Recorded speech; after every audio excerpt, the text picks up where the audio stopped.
Yo, this is Locksmith with interviews, life behind bars.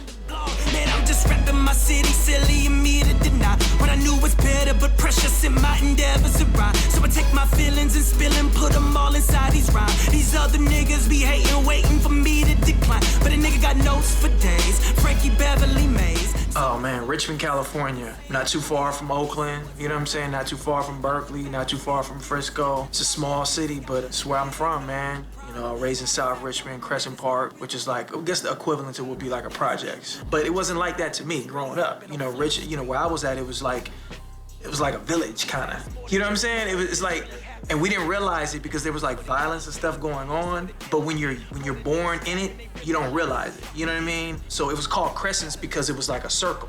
That was literally how the apartments were. So our Crescent was like a village. You know what I mean? And my next door neighbor, my godmother, she was like a second mother. 2 houses down was my auntie. You know what I mean? Like, it was just like, that's how it was. My grandmother lived behind, you know? So it was just like everybody was raising everybody's kids. So it was like, you know, that saying, it takes a village to raise a child. That's literally how it was. And then when other, like, violence and these kind of things that was happening, because Richmond, you know, for those that don't know, it is like a quote-unquote hood.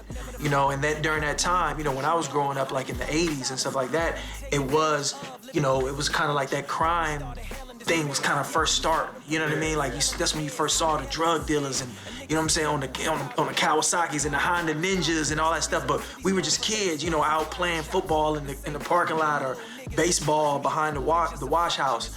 And so all these kind of things shaped me, but I was fortunate enough to have a mother and father who was there with me. You know, my mother is African-American, my father is Iranian, Persian. So that in itself, you know, is its own obstacle, you know, in America, in society. Then growing up in Richmond, like in the hood, you know, my mom, here she is, this black woman with 4 children before she ever met my dad. You know what I mean? My dad, you know what I mean, meets her, they get married, they move to Richmond, you know what I mean? They have this biracial kid, you know what I mean? People didn't know what we were. They didn't know what I was. They thought I was Mexican, you know what I'm saying? They thought my dad was Mexican or white or nobody knew, you know what I mean? It was just, what is Persian? What is Iranian? Like, people didn't even understand what that was. You know, when I was little, he, you know, took me back to his country and stuff like that. But, you know, I was culturally raised black. You know what I mean? Because that's what I was surrounded by. You know, my brothers and sisters were black, my friends were black.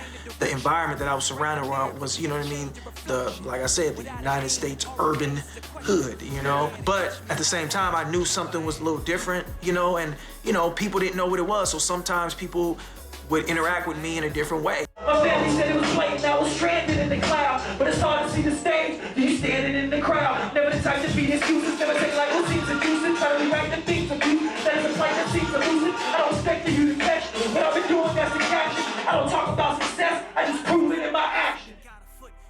When I graduated high school, I was heavily into basketball. I wanted to get a scholarship, I didn't get a scholarship, but, you know, I went to community college, did well. And but then around that time is when I started getting into music. So basketball kind of stopped becoming like a first priority to me. But I wanted to continue my education. And I always, as a high school, I had mentors, very grateful to have mentors in my life who went to UC Berkeley growing up. So we used to go to events and go to stuff at UC Berkeley. So my dream was to always go to Cal Berkeley. When I finished high school, I was like, yo, I'm gonna go to community college.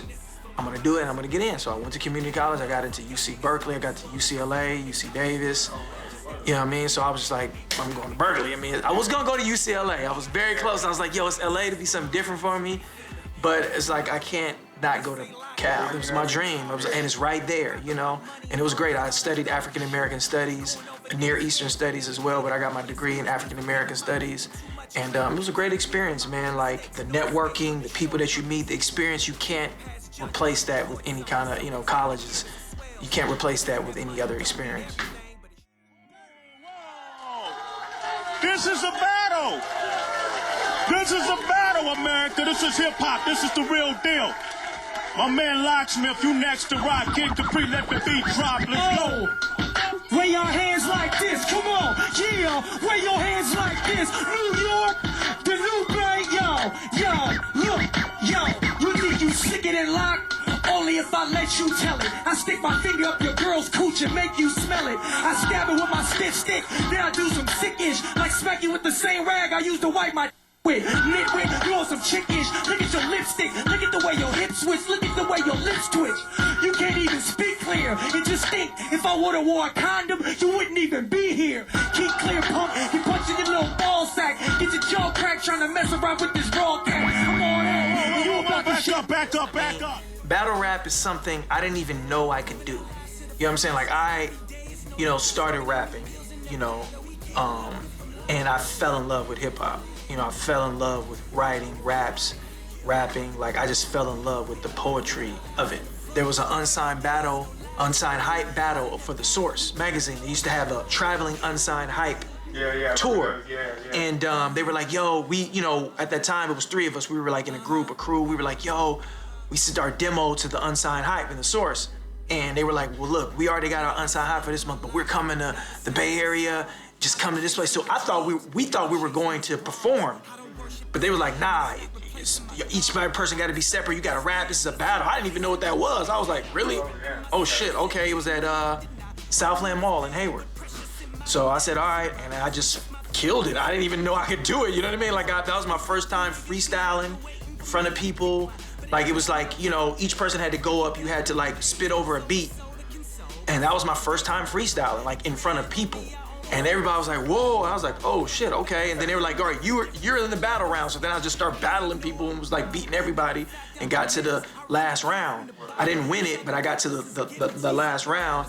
And everybody, I just got recognition in the Bay after that. People were like, yo, that kid Locksmith. So I was like, oh shit, I got I got some juice. I was like, yo, this could be something. And so that's how I just kind of fell into it. But I always use battle rap as a vehicle. Battle rapping is about instant gratification.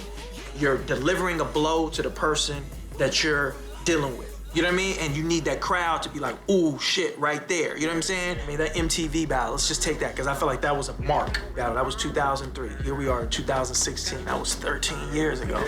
You know what I mean? It's crazy.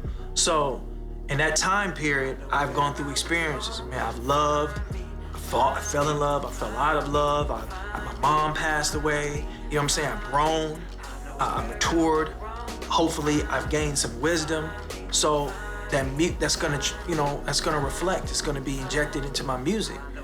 It's like a journey. You know what I'm saying? So you're like, you're bringing people into your world. So it's a little different. And I always knew that, but it takes time to learn how to convey it. So to me, there's no other feeling, there's no other joy of creating songs in that way, knowing they have an effect on people. To me, that's more than proving you're a better rapper than somebody else. Like, even though I love that, and I'm gonna always work on my skill because I love that too, but I know, like, what really makes an impact to me, the artists that I love are gonna be the ones that make me feel a certain way. Not just be like, oh shit, like, he was so incredible. Like, I love that too. But there's something way deeper than when you connect with somebody on an emotional level.